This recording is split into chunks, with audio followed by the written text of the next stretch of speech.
Welcome to the Art of Authority podcast, bringing you interviews and episodes to help you radically optimize your authority and influence to become the go-to expert in your field. Here's your host, authority positioning coach, Mike Saunders. Hey guys, welcome back. This is Mike Saunders, the authority positioning coach, back with another segment here talking about authority and influence. And today we have with us Henry Kaminski Jr., who is the brand doctor, and he's with Unique Designz. Henry, welcome to this segment. Mike, thanks for having me, pal. If there's anything that I can do to help you, my friend, I'm here. Well, thank you. And you're a good friend of mine as well. And I just respect your work. And what I want to do right now is just dive right into branding, because I think that so many people have misconceptions about branding. They think it's one thing, but yet it's so much more. So let's talk about that from a 30,000 foot view. And then before we end, I want to make sure we have at least one or two really easy takeaways, tactical things that someone can maybe look in their own business, look at their own brand and go, okay, I can do this myself right now from what I learned. So give us a little bit of background on yourself as far as your approach to branding. Sure. So quick background on me. I'm a graphic designer by trade, been doing it for over 10 years, self-taught, learned everything I know just by studying and studying the greats and really understanding great design, typography, colors, functionality of the design to really help entrepreneurs sell more product or service. And I got to about my 6th year in business and realized that design started to get this commodity sort of plague to it. And I knew that I needed to level up my value as a graphic designer. Otherwise, I would be consumed and eventually go out of business. So I eventually started to learn more about marketing and digital marketing and branding, and really dove 7 or 8 layers deep into how to take graphic design and branding and marketing and fuse it all together to help my clients make more money. Because that's at the end of the day, that's what they struggle with the most. Right, sure. And so now we've developed, it started as a one-man band, and now I have a 16-person, all digital, all virtual agency now that I've been able to help hundreds of entrepreneurs, level up their brands and take them to the 6, 7, 8-figure mark by, Russell Brunson's a client of mine, and he just hit the $100 million mark. So now I could actually say that. Yep. But anyway, that's sort of the background on me. And I just love what I do. And I love helping entrepreneurs help other people live better lives. And that's a lot of what my client roster now is full of. And it's just been a great, great journey. As you were mentioning that, it made me think of something. Have you ever heard of this place called Someday Isle? No. It's this place way far out there that's like, well, someday I'll look into that. Someday I'll do that, right? And it's kind of funny because I think that so many entrepreneurs get so caught up in the weeds of, I need to start my business, and then now I need to get customers, and now I need to sell, and now I need to get my bookkeeping, accounting, CRM, website, all these things that branding takes a back seat. So it's kind of like the cart before the horse, or the chicken and the egg, which comes first. So I know what your response will be, but how do we keep people from kind of going to that someday I'll look into that branding piece? What are some things that people need to realize right from Jump Street that they need to put into their planning regarding branding? So Marty Neumeier, great author, great individual, expert in the branding space, wrote a book called The Brand Gap. And in the book, he speaks about what exactly branding is. And branding is that gut feeling that people get when they interact with your business, okay? And, the someday I'll, it shouldn't take you very long to understand that without that perception being built the way you want to be perceived, you will not have a business. I always tell clients, if you don't have an audience, you don't have a business. And branding is all about building that audience and building that tribe, building that community, building that feeling around your business. And so I always stress to my clients, without a brand, you don't have a business. There's a lot of brandless businesses out there. They're out there sort of floating in outer space and on the internet and hoping that they connect with one or two individuals that will buy from them. Where if you really focus on branding, your purpose, your mission, your values, your clients, and what they truly, or who you truly want to serve, building your brand gets a lot easier, and it becomes a lot quicker in the process.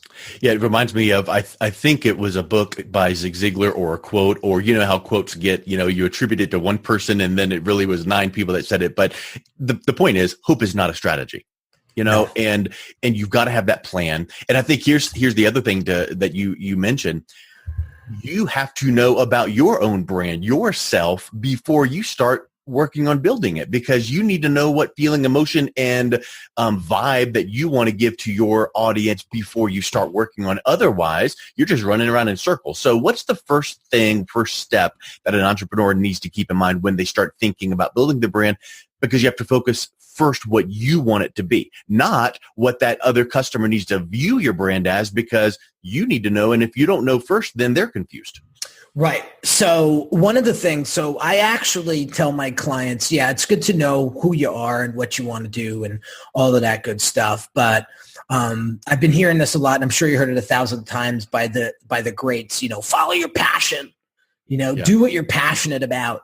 And one of my buddies online, Roberto Blake, he said something the other day that really hit me. He said, I challenged that statement because I think it's sort of half cooked. Yeah. He said, it's great to follow your passion, but what if your passion isn't lucrative enough? What if your passion doesn't provide enough value that will actually get somebody to buy? What if that passion isn't something that people want to buy? If you will fall short and eventually lose a lot of time, money, energy, blood, sweat, and tears, and you won't have a business. So the first thing that I would say when building your brand is to find an audience that is suffering or is in pain by something, and fix it.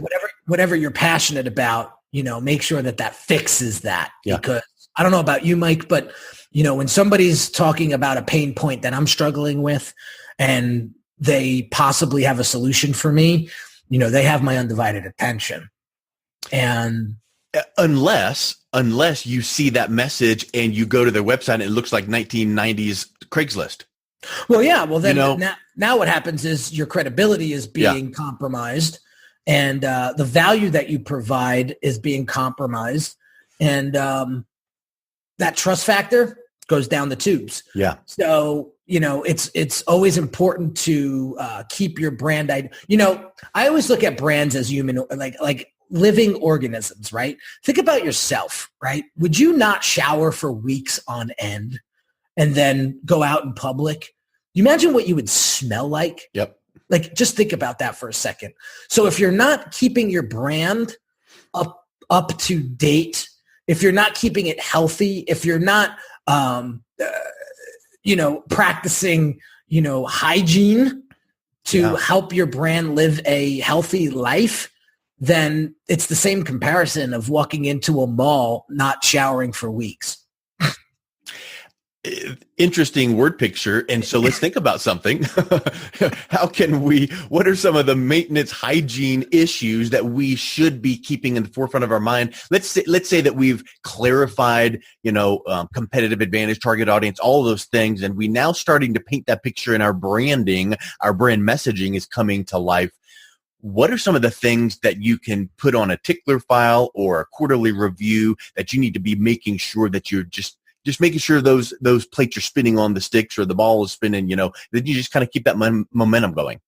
So what you want to do is you want to spend a lot of your time studying your audience and understanding their pain points and keeping up to date with those pain points and struggles.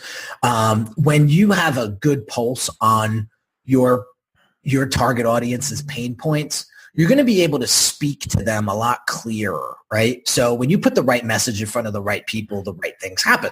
So if you decide not to continue to focus on studying your audience and knowing everything about them upside down, backwards and inside out, that messaging will eventually become outdated, you know, and your audience will say, well, I fixed that 10 years ago. Yeah. Right. So that's the first thing that we need to do. As far as I know you're trying to get to the identity side of things. So that's the messaging part. And the messaging part is very, very important. So again, it's the one part of branding that's going to allow your clients to really understand you and why you do what you do. Okay. From an identity standpoint, you know, there's trends. You know, Marty talks about in the book, the logo is dead. Long live the icon. Okay. And the icon is something that is easily remembered. It could be used on its own, right? For example, the APC behind your head, that's iconic. Okay. And if you were to use that on PowerPoint presentation, on slide decks, if you were to use that on clothing, okay, a hat, a left breast of a golf shirt, you know, that will last forever. Okay. And you know, one thing that I would want to point out is before Amazon was Amazon, nobody knew what Amazon was. So there is that moment in time for an entrepreneur that goes, okay, good. I've got my messaging down. I'm getting my identity. I'm getting that, you know, icon or that tagline and all of that. Well, don't think that the minute you walk out with that on your shirt, people are like going to go, oh my word, I can't believe that. It's so awesome, because you have to do the hard work of getting that momentum. So I think that's a good point too. But yeah, you bring up an excellent angle, which is how does that brand live and breathe beyond just, you know, the screen if someone sees it on your website? Right. So the biggest thing that we want to do here, guys, is we want to differentiate ourselves from the competition. And without differentiating ourselves from the competition, we're not going to stand out.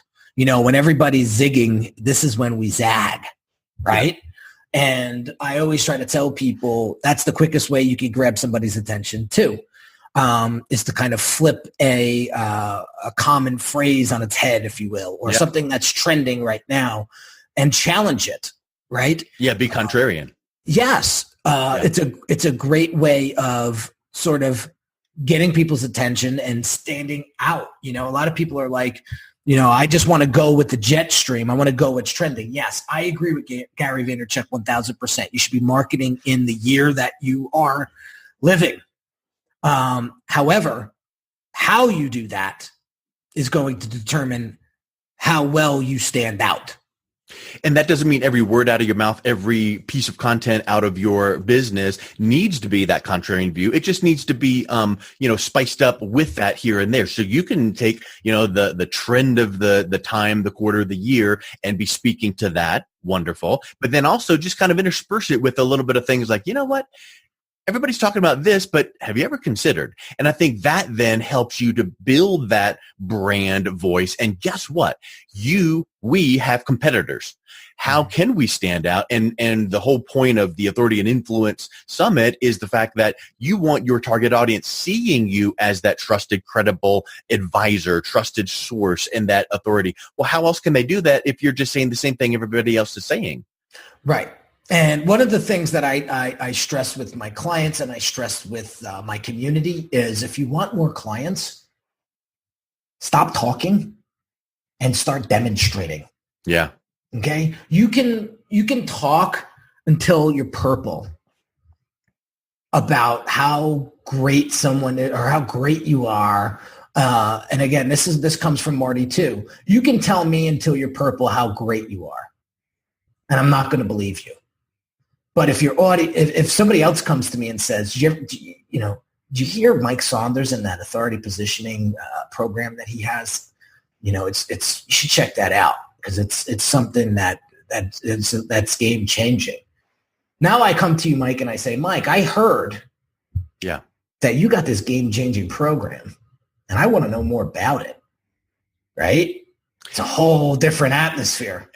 Agree 1,000%. That's called social proof, third-party affirmation, all of those things. But guess what? That person that said that to you in this example, if you had not done a good job for them, if your brand was not spot on, they never would have thought of that. They would have gone, thank you very much, have a nice day, and then been like, oh, next time I need XYZ, I'm going to go find someone else because that was, adequate. Because we don't want happy customers. We want raving fans. So I think that whole mindset needs to be kept in mind of while you're working on your brand, it is not just that logo and those colors and those things. It is the messaging, and it's the way you do business, and it's the way people perceive you. And I know that Jeff Bezos, I even saw this on your website recently, has the quote that says, your brand is what people say about you when you're not in the room. Mm-hmm. Well, how do you build and make sure that that is constantly maintained? Just do amazing work. Yeah, how about that? Just keep I said something the other day on social media, on Instagram specifically, that resonated with a lot of people. And I said, guys, it's cool to follow the greats and study them inside and out. That's what I did. I studied the Gary V's and the Lewis Howes and the Russell Brunsons for years. And then I got to a point and I said, don't forget what makes you amazing. Yeah. And that's incredible creativity and design work. Okay. And you need to get back into that and start demonstrating and showcasing that you've now replaced yourself and built out a team of mini Henrys, if you will, that now all have the same vision, creativity, skill set as you. Now, all the stuff that you see out there that has to do with Unique Designz, that comes from me still. I do not delegate that out to my team because that is something that fulfills me to this day. Yeah. Okay.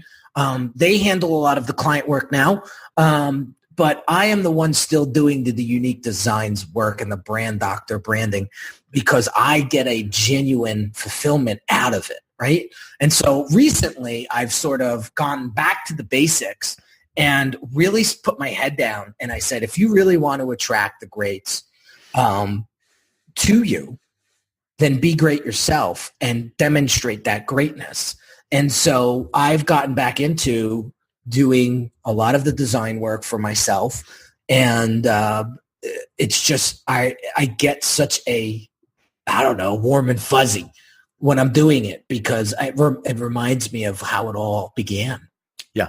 I think a big thing in marketing today is storytelling, story selling, the story of your brand. And I know that you're a big proponent on not just saying, look how great I am, I'm the hero, because it's the customers, the client is the target audience that's the hero, and you're the person, the coach that is taking them through that process to build that brand and the brand messaging. So speak a little bit about how we as entrepreneurs need to make sure that we keep that mindset in place, because as we're working on our brand, which again is different and more involved than just getting that logo done, it's the whole brand ethos, the brand messaging. How do we keep that in mind so that our customers don't feel like there's a wedge in between us where it's like, come follow me because I'm the superhero.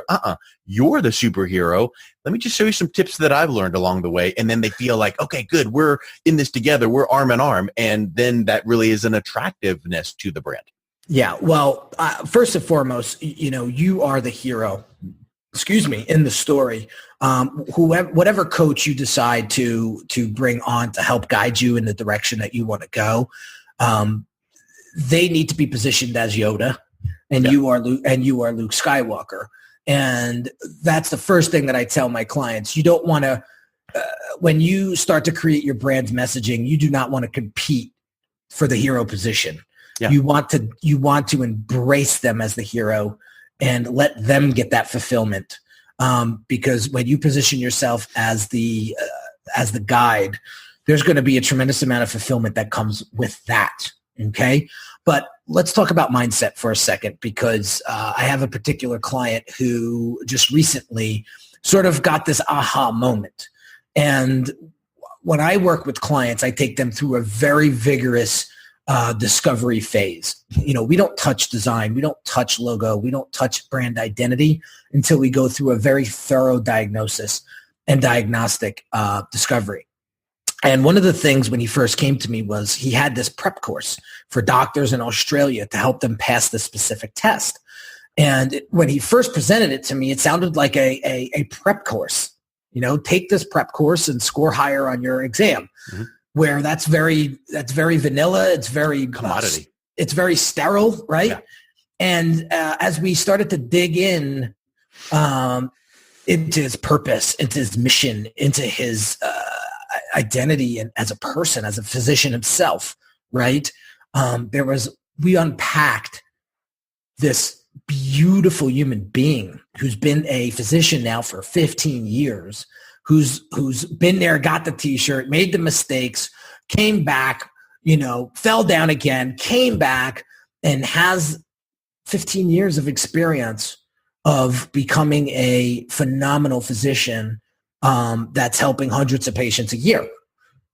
And I said, now, doesn't that sound way more attractive than a sterile prep course? Yeah. That's get a better grade on this course. Yeah. Right. And so he said, and so what I said, my friend, you need to begin to realize yourself. I can tell you until I'm purple in the face, but until you realize that you are so more than enough, that you are going to impact thousands of doctors in not only in your country, but in the world. Once they start to hear more about you, you just opened up a Pandora's box. Yeah.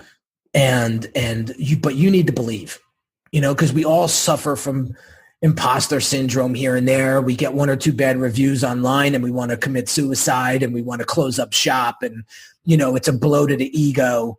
But those that know themselves and their purpose, and they stay crystal clear on that purpose and focus on their mission, that stuff doesn't bother them. What's his name? Telman Fertitta. I always like to say Frittata. But Telman Fertitta I was watching one of his shows the other day, and he was working with an entrepreneur that had a clothing brand. And she was working with a distributor, and she stopped working with the distributor because she felt like the distributor wasn't feeling the message, so to speak, that she was trying to share. And so she stopped working with that distributor. Now, this distributor had massive reach, okay? And she was doing some great revenues with this distributor. Decided to pull the plug because she just wasn't feeling him anymore. Or it, I should say. I don't know if the distributor was male or female. Fertitta said, if I stopped doing business with everybody that kind of hurt my feelings or bruised my ego a little bit, I would not be where I'm at today. Yeah. And so I would have continued to work with that distributor, until maybe another one came around. I don't know. Yeah. But that's how I've got to where I'm at today. And I found that to be very, very insightful. In your example about the doctor, it made me think about transparency, authenticity, which I know are cliche words today, but I'm sure you're advising him to be bringing up those failures or those hiccups, those fall down, get back ups, because when the people that he is trying to help with their scores, that becomes the afterthought. It's like, oh, wow, you're someone that I want to learn from, glean from, be encouraged and inspired by. And, oh, you can help me get the better grade on this test or this exam. Wonderful. And probably in the back of their mind, they're going, I wonder what else that he could do or mentor me. But if we only put forth all the perfect stuff, you're kind of up there on that high horse, and that you could fall down. So I think that there's an element of, if there's a fly in the ointment, point it out and then get it out, but don't worry about that, because I think people really do feel like when there's that little hiccup and we talk about it, they're like, yeah, good, you're human too. Absolutely. I mean, when you become vulnerable with your audience, you begin to show that you are real, that you're human. And I think people want to do business with humans. And people want to do business with people. And when you show that part inside of you, you become much more attractive. And again, it all starts with why, and it sounds so cliche now as Simon Sinek gets more popular and that book becomes more of a branding sort of Bible, if you will. It's the truth. Okay. When people find out your why, they're much more prone to going deeper. And that's one of the things that I coach my clients on as well. It's, I don't take surface level as the end all be all, because I know that that's just the surface. When I ask why 4 or 5 times, you now get to the core of them, their business, their identity, their everything. Yeah. And one of the things that I realize is, excuse me, Mike, a lot of entrepreneurs just can't focus their thoughts and ideas. And they have 1,000 ideas, 1,000 things going on in their head, and they just don't know which one to focus on first and pull the trigger on. And it's that hamster on the wheel sort of like analysis paralysis type of problem that the brand doctor must fix and prescribe some sort of medication for, because it just stops them dead in their tracks. It stops them dead in their tracks. It wears them out, kind of like sitting in neutral and gunning the engine for 4.5 hours. If something's going to crack. And then guess what happens when that car in that example, is overheated? You can't then take your family to emergency medical, if you had a need. So the point is, if we as entrepreneurs are not being very efficient, we then can't serve our clients. And it does sound, cliche to say, but at the end of the day, we're not trying to sell widgets or sell services. We're trying to make a difference and give and serve. And if we can't do that because our mindset's not right, our brand message is not, spectacular, and our authority and influence is not, top shelf, boy, nothing really gets done, because then you're succeeding by accident, not succeeding by design. Yes. And one tangible piece of advice that I could give you that you could start implementing today is start taking bite-sized chews out of what it is that you're trying to accomplish. Let me give you a quick example. One of the things that I wanted to improve upon in 2018, because 2018, it was the year of refinement for Unique Designz. And basically what I've decided to do was create a little goal, one each week. Nice. And have my team execute that goal by Friday at the latest, right? Sometimes it leaks over until the next week, but at least we got it initiated, right? Yes. We got the fire ignited. Those little wins, if I do this for the rest of the year, turn into 52 goals that we've accomplished this year. What do you think that's going to do for your business, your brand, and your overall presence? Yeah. Online, offline, however that may be. I see a lot of people trying to go from 500,000 to $1 million a year. You have to do massive change to getting there. Now, sometimes it happens. Yeah. Sometimes, you hit the lottery, right? And your stuff goes viral. Fantastic. But for the rest of us, it's those little wins that move the mountains. Whereas if you had 52 goals on January 1, you feel overwhelmed. And you feel like you can put it off because that's December 31. It's a long way away. But Friday, that's here. And if it's strategically placed, now you're achieving these goals. So let's think of this. What is a way that an entrepreneur should be making goals specific to their brand in achievable bite-sized chunks so that their brand is seen with that expertise and authority and influence that they need to make that impact in their target audience? So the first thing that I would do is I would start demonstrating and documenting your process. Ooh, nice. Good.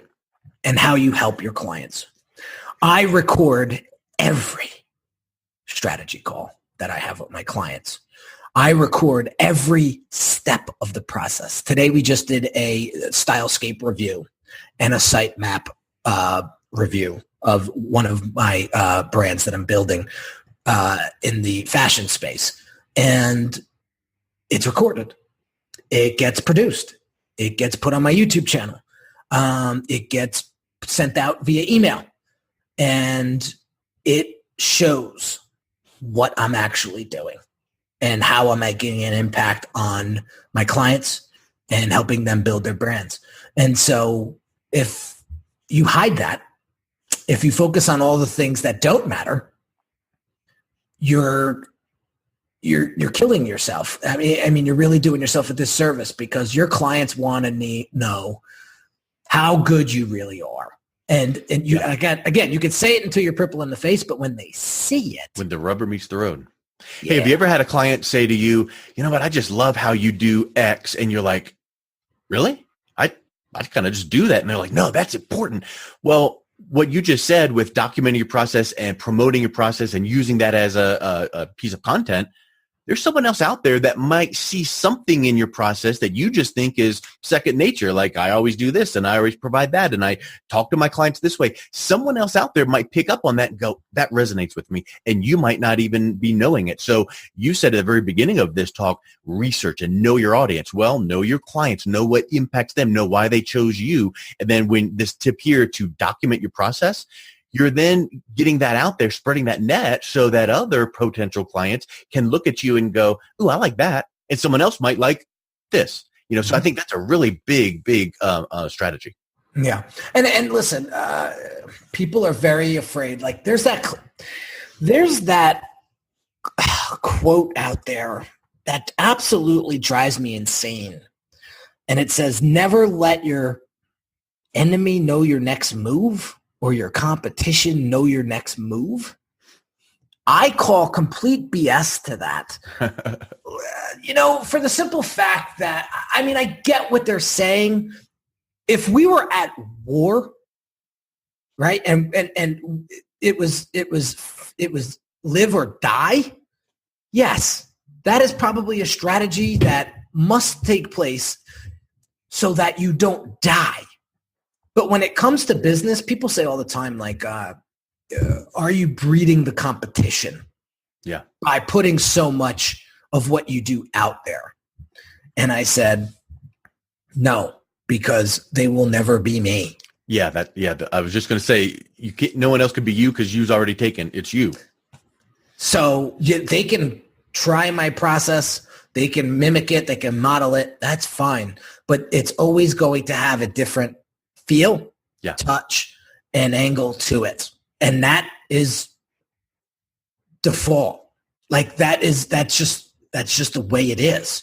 So I'm not worried about that. And believe it or not, Mike, you want to laugh. I have 3 or 4 clients right now that do exactly what I do. You're coaching and training competitors.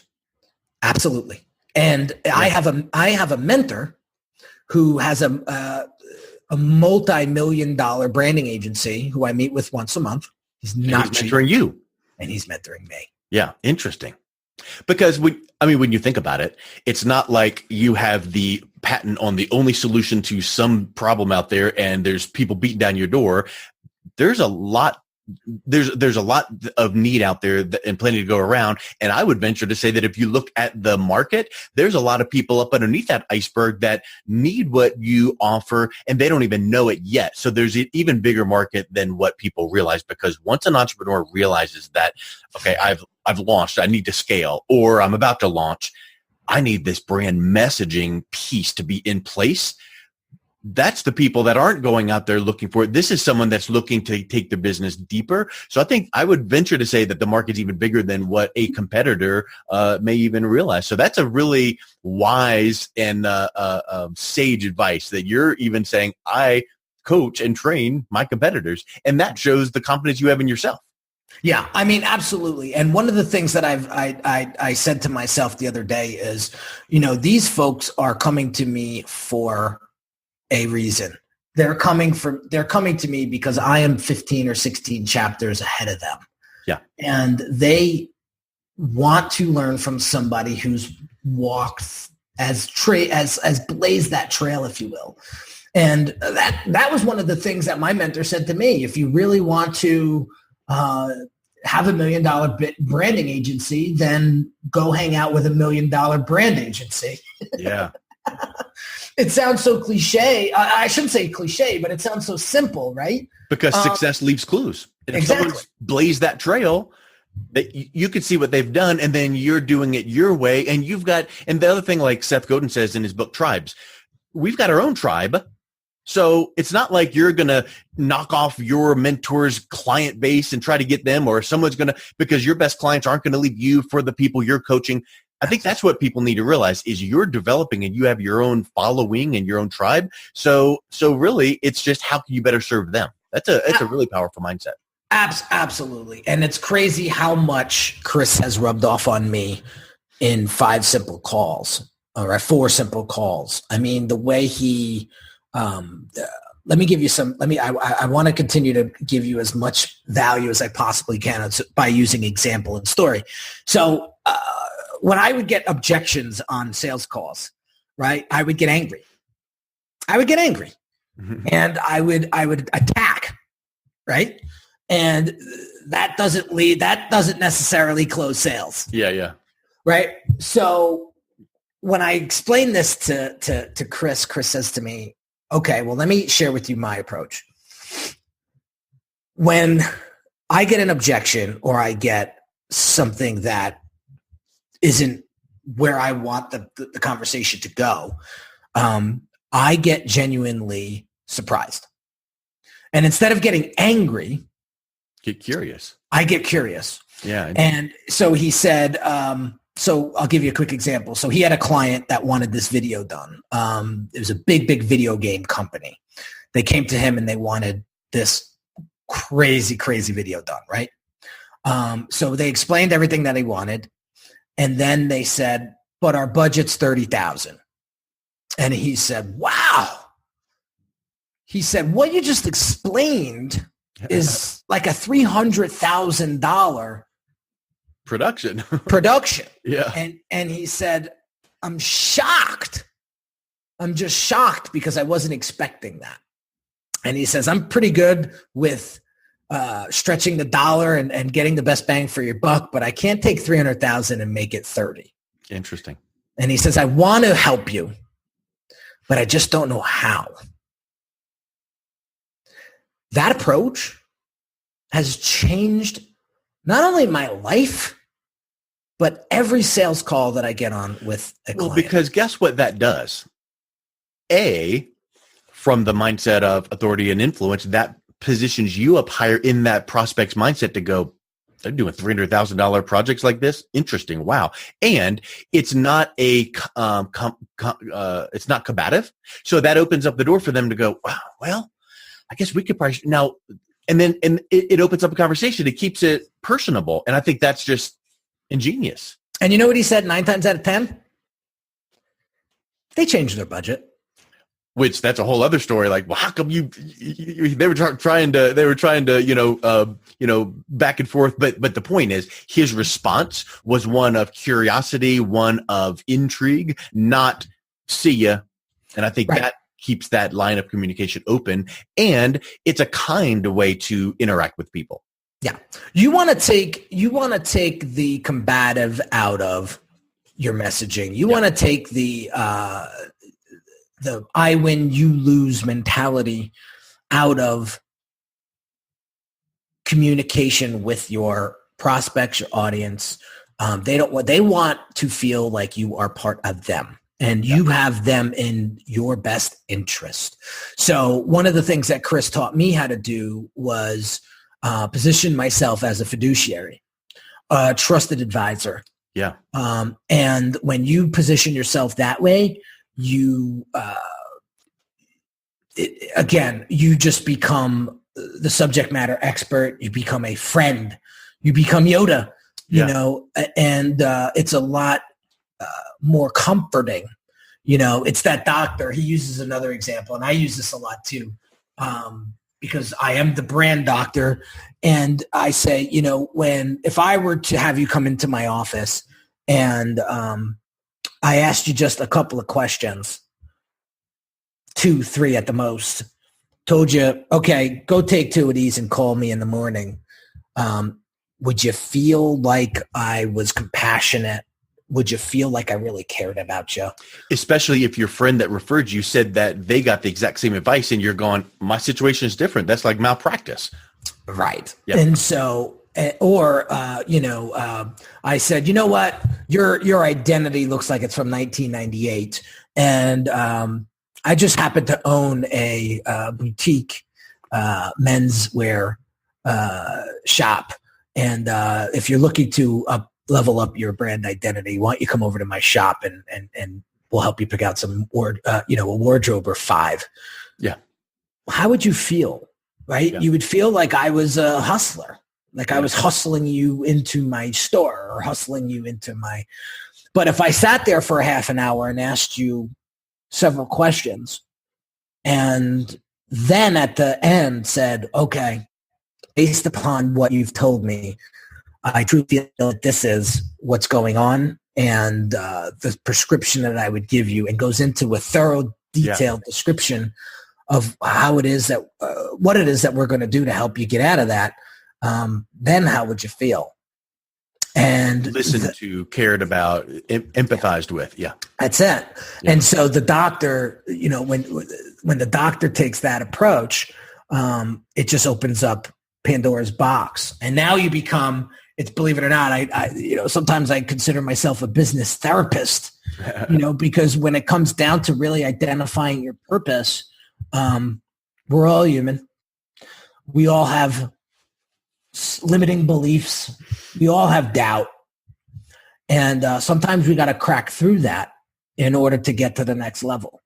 Yeah. And I read this very interesting book recently, and it has nothing to do with business. It has everything to do with spirituality and how we literally can map out our lives. And everything happens in our lives because of us, not in spite of us. In spite of us. Life doesn't happen to you. It happens because of you. Yeah. And everything that you have in life right now, you've manifested. Right? The reason why I have this multi-camera setup in my office, the reason why I'm talking to Mike Saunders right now is because I wanted that to happen. Yeah. Right? And if you don't understand that, there's deeper issues that we need to unpack. And so what we want to do is get to the bottom of what it is you want, why you want it, and just ask for it. And this book, I forgot to tell you that the author, Pam Grout, and the name of the book is E2. And it's like E squared, but E2. And it's do-it-yourself ways to really understand spirituality and understand that life happens because of you, not. So anything you want in life, you have to vision it and you have to ask for it very specifically. And then guess what? You got to go out there and do something, because the problem with that whole, remember that movie, The Secret, years back, law of attraction. Great. Makes sense. But then so many people were back sitting there, law of attracting things into their life and then not getting out there and humping it and grinding it and doing it. And so I think that's the missing piece is you got to know what you want, know where you want to be, state your goals, all of those things, but then have that tactical plan of action. So I couldn't agree more. I think that's spectacular. And I think a lot of these things we've talked about here with the brand message and the work on ourself, the research we need to do on our market and client base so that we can make an impact in people. I mean, it's just masterclass, bar none. So for people that are Luke Skywalkers and would like to reach out to Yoda and the brand doctor, what's the best place that people can engage with your brand and maybe connect with you? I would say the best place to go is my website. There's a ton of information. You'll be able to get me on social media via the website. And it's www.uniquedesignz with a Z at the end, not an S, .net. And you will find my podcast there. You will find my blog. You will find all my social media platforms that I'm on every day. And you will be able to just get the insight, get all that guesswork out of your system and really get some solid answers to your problems and help you build a better brand and better business. Awesome. Well, my friend, you're awesome. Thank you so much for your time today. It was wonderful chatting branding with you. I like that. Mike. My pleasure, my friend. Anything for you, my friend. Thanks, Henry.